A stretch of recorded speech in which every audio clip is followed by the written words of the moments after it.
ඕගොල්ලෝ ආස කරන විදිහේ තවත් වීඩියෝ එකක් අරගෙන අද මම ආවා. අද මම මේ වීඩියෝ එකෙන් කියලා දෙනවා අපි පෙට්ටිගත කරගත ජනපදයක් ස්ථානගත කරගන්නේ කොහොමද කියලා. ඒ වගේම ස්ථානගත කරගත්තට පස්සේ අපිට පොඩි දේවල් කීපයක් කරන්න තියෙනවා. ඒවත් එක්කම මම අද කියලා දෙනවා මෙසි පෙට්ටි එක කොටස් මොනවද? ඒ කොටස් වලින් මොනවද වෙන්නේ කියලා. එහෙනම් අපි මුලින් බලමු පෙට්ටිගත කරගත ජනපදයක් ස්ථානගත කරගන්නේ කොහොමද කියලා. අපි මේ ස්ථානගත කරගන්නකොට ප්‍රධාන වශයෙන්ම සැලකිලිමත් වෙන්න ඕනේ ඉරේලිය ඩිරෙක්ට් රටෙන් නැති සෙවන තියෙන සීතල තැනක මේ පෙට්ටි ස්ථානගත කරගන්න. ඒ වගේම මිමැස්සන්ට ගෝචර වන ශාක තියෙන පරිසරයක මේක ස්ථානගත කරගන්න.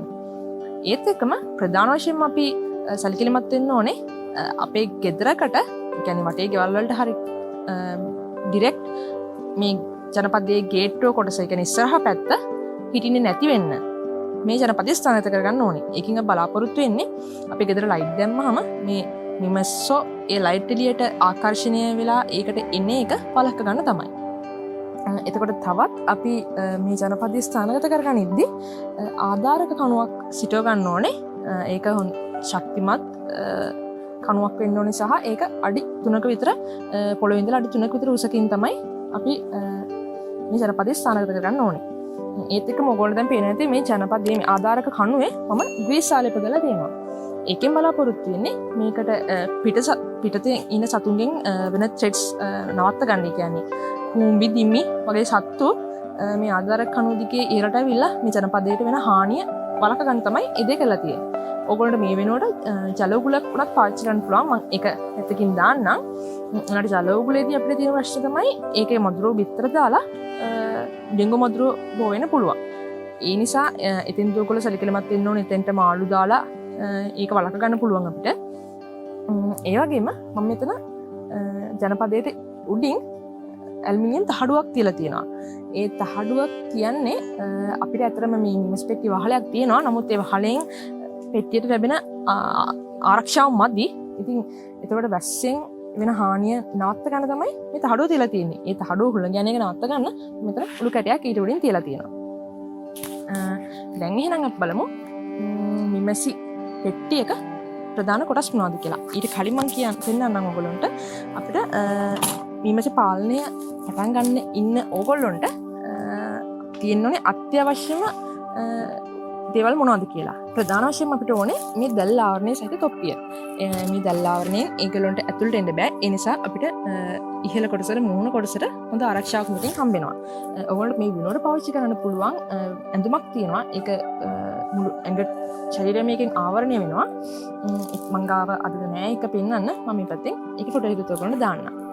ඒක පාවිච්චි කරොත් අපිට මේ දැල් ආවරණය සහිත තොප්පිය අවශ්‍ය වෙන්නේ නෑ. ඒත් එක්කම අපිට ප්‍රධාන වශයෙන් ඕන වෙනවා මේ ස්මෝකර් එක. ස්මෝකර් එක අපි පාවිච්චි කරන්නේ අපේ මීමැස්ස ටිකක් අපේ පාලනයට ගන්න. මොකද මේ ස්මෝකර් එකට අපි ඇතුළට පොල් මුඩු දාලා ඒකේ දුම තමයි අපි මීමැස්සොන්ට දෙන්නේ. ඒක දුන්නාම පස්සේ විනාඩියක් වගේ යද්දී ඒගොල්ලෝ ගොඩක් ආවේගශීලී නැතුව අපේ පාලනයට ගන්න අපිට පුළුවන්. නතර ඒගොල්ලෝන්ගේ දෂ්ට කිරීම් වලින් තොරව අපිට අපේ වැඩ ලේසියෙන්ම කරගන්න පුළුවන්. අපි පුළුවන් තරම් අඩුවෙන් දුක් පාවිච්චි කරලා මිමැස්සට කරදරයක් නොවෙන්න මේ වැඩේ කරන්න දැනගන්න ඕනේ. මුලින්ම බලමු අඩිය ලෑල්ල. මේකට තමයි අඩිය ලෑල්ල කියලා කියන්නේ. එතකොට මේක තමයි මුළු පෙට්ටියම රඳා පවතින්නේ මේක උඩ තමයි. මේ අඩිය ලෑල්ලේ ඔයගොල්ලන්ට පේන ඇති පීල්ලක් වගේ මෙතන පොඩි ලී වලින් ගහලා තියෙනවා. ඒතර ඒක තියලා තියන්නේ අපි ආධාරක කණුවේ මේක රඳව ගන්න ඊසි වෙන්න. එතකොට මෙතන පොඩි ඉඩක් තියලා තියෙනවා. මෙතෙන්ට තමයි ගේට් එක අපි දාගන්නේ. මේ ගේට් එක. එතකොට මේ ගේට් එකේදී අපි සිදුරු තියලා තියෙනවා මැස්සන්ට ගමන් කරන්න පුළුවන් වෙන්න. මේ සිදුරු වලින් යන්න එන්න පුළුවන් වැඩකාර මැස්සියන්ට විතරයි.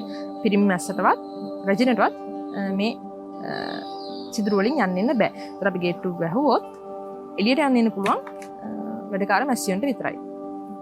ඊළඟට අපි බලමු පිලා පෙට්ටිය ගැන. මෙන්න මේකට තමයි පිලා පෙට්ටිය කියලා කියන්නේ.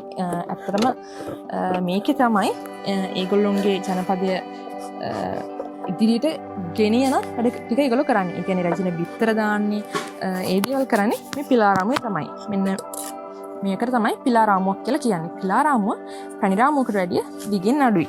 උසින් අඩුයි. ඔයගොල්ලෝ පේන ඇති මේ පොඩි එක තමයි පැණි රාමුව, ලොකු එක තමයි පිලාරාමුව.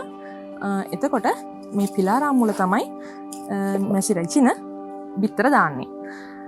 එතකොට පිලාරාමුව 8කින් සමන්විත පිලා පෙට්ටියක් තමයි මේ තියෙන්නේ. රාමු 6 පෙට්ටියක් තියෙනවා, 8 පෙට්ටියක් තියෙනවා. මේක පිලාරාමු 8ක් තියෙන පෙට්ටියක්. එතකොට මෙතෙන්දි මේ රාමු පිලාරාමු අතර පරතරය මිලිමීටර් 9ක් වගේ වෙන්න ඕනේ. ඒකට කියන්නේ අපි බිගු පරතරය කියලා. එතකොට මීමැස්සන්ට මේ රාමු අතර ගමන් කරන්න ලේසි වෙන්න තමයි අපි මේ පෙට්ටිය හදනකොට ඒ බිඟු පරතරය තියලා හදන්නේ. ඒ වගේම රාමු අතර සහ අඩිය ලෑල්ල රාමුත් අතරත් ඒ බිඟු පරතරය තියෙන්න ඕනේ. ඊළඟට අපි බලමු පැණි පෙට්ටිය ගැන. මෙන්න මේකට තමයි පැණි පෙට්ටිය කියලා කියන්නේ. මේක කියන්නේ පිලා පෙට්ටියට උඩින් මේ වගේ පැණි පෙට්ටි සාමාන්‍යයෙන් දෙකක් හම්බෙනවා අපිට ජනපද නිමස් පෙට්ටියක් ගන්න ගියාම. නමුත් අපිට එක ජනපදයක මේ වගේ පැණි පෙට්ටි 4ක් 5ක් වුණත් උඩට තියාගන්න පුළුවන්. ඒකෙන් අපිට පැණි එකතු කරන කාර්යයට හදාගන්න තමයි එහෙම කරන්නේ. එතකොට මේ පැණි පෙට්ටිය තමයි මේ පැණි රාමු තියෙන්නේ. මේවා තමයි විදකාර මැස්සියෝ ඒගොල්ලොන්ගේ ඉදිරි අනාගතයට පැණි ගබඩා කරන්න පාවිච්චි කරන්නේ. එතකොට අපි මේ රාමු තමයි පැණි නිස්සාදකයකට දාලා ඒ පැණි එළියට ගන්න. මට ඉස්සෙල්ලා කියන්න අමතක වෙච්ච දෙයක් තියෙනවා. ඒක තමයි මෙන්න මේ Seperator එක. මම කලින් වීඩියෝ එක නම් මේක කියලා තියෙනවා සම්පූර්ණයෙන්ම විස්තරේ. මේකෙන් වෙන්නේ මේක අපි දාන්නේ පිලාරාමු අතරට. අපි අලුතින් ජනපදයක් පෙට්ටිගත කරොත් අපි හිතමු ඒ ජනපදේ අපිට තියෙන්නේ පිලා රාමු 4යි සම්පූර්ණ වෙලා කියලා. එතකොට අපි තව යාලට එක රාමුවක් වගේ ඉඳ තියලා ඊට පස්සේ Separator එක දාගන්නවා. ඒකෙන් දාගන්නේ ඒගොල්ලන්ට ඕනේ කරන උෂ්ණත්වය ලේසියෙන් හදාගන්න පුළුවන් වෙන්න. පෙට්ටිය ඒගොල්ලොම එක කොටසකට කොටු කිරීමක් වගේ දෙයක් තමයි මේකෙන් කරන්නේ. එතකොට මේකට තමයි හුලං ලෑල්ල කියලා කියන්නේ. එතකොට අපි උඩින්ම තියෙන පැණි පෙට්ටිය වහගන්න තමයි මේක පාවිච්චි කරන්නේ. එතකොට මේකේ ඔයගොල්ලන්ට පේන මේ දැලක් දාලා පොඩි සිදුරු වගේ හදලා තියෙනවා. ඒගොල්ලන්ට ඕනේ වාතාශ්‍රය හදාගන්න තමයි එහෙම කරලා තියෙන්නේ. එතකොට මේකටත් උඩින් අපි තවත් වහලයක් තියෙනවා. හුලං ලෑල්ලට උඩින් තියෙන නිමස් පෙට්ටිය වහලේ තමයි මේ. මේ වහලෙන් අපි බලාපොරොත්තු වෙන්නේ නිමස් පෙට්ටියට හොඳින් වාතාශ්‍රය ලැබීම. ඒතකොට ඒ ලැබෙන්නේ මේ වගේ කට්ට 4ක් අපි තියලා තියෙනවා. ඒ කට්ට 4 තියලා තියෙන්නේ ඒගොල්ලන්ට ඕනේ වාතාශ්‍රය ඇතුළට සපයන්න. ඒ වගේම මේ වහලෙන් අපි වැස්සෙන් අවුවෙන් පොඩි ආරක්ෂාවක් ඒගොල්ලන්ට දෙනවා. නමුත් ඒ ආරක්ෂාව මදි. ඒක නිසා තමයි මේ වගේ තවත් බාහිර තහඩුවකින් අපි ඒක ආවරණය කරන්නේ. අපි මේ මියස් පෙට්ටිය හදද්දි සාමාන්‍යයෙන් ගිනිසප්පු, අඹ, තේක්ක, මිල්ල, එතකොට පයිනස්, බුරුත වගේ ඉලි පාවිච්චි කරනවා. එතකොට මූලිකවම මීමැසි පෙට්ටියක කොටස් තමයි මේවා. ඒතර මේවා ගැන ඔයගොල්ලන්ට තව මොනවා හරි දැනගන්න ප්‍රශ්න තියෙනවා නම් ඒවා කමෙන්ට් සෙක්ෂන් එකේ දාගෙන යන්න. අදට මට මේ ටික තමයි ඔයගොල්ලන්ට කියන්න තියෙන්නේ. එහෙනම් අපි තවත් වීඩියෝ එකකින් හම්බෙමු.